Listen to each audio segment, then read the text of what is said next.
So one of the things that we have to recognize if we're doing a new Salesforce implementation or a change to an existing Salesforce implementation, that it's going to involve some business change.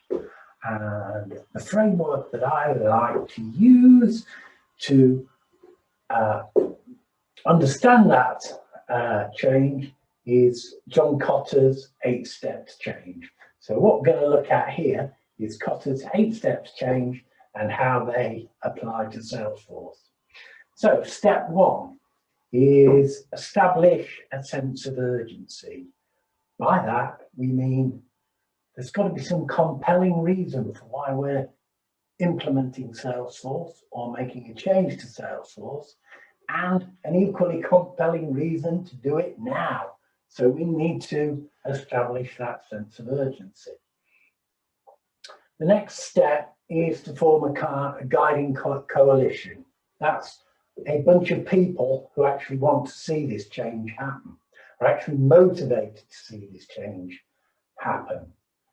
And then the third step is to actually build a vision of what the result of the change is going to provide to the organization, the future. Where are we going? How is life going to be so much better when we've implemented this change?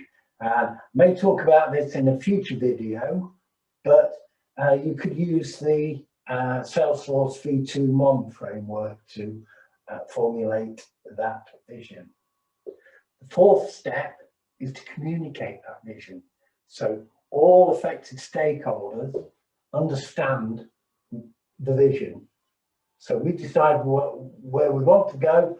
Everyone understands now where we want to go. And the fifth step is to empower others to act.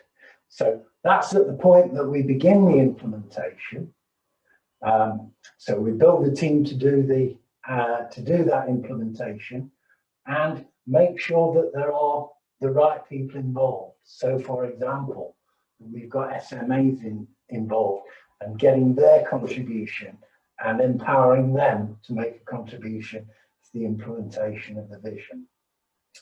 The sixth step is to create short-term wins. So what's the low-hanging fruit that can actually provide immediate benefits to the business or organization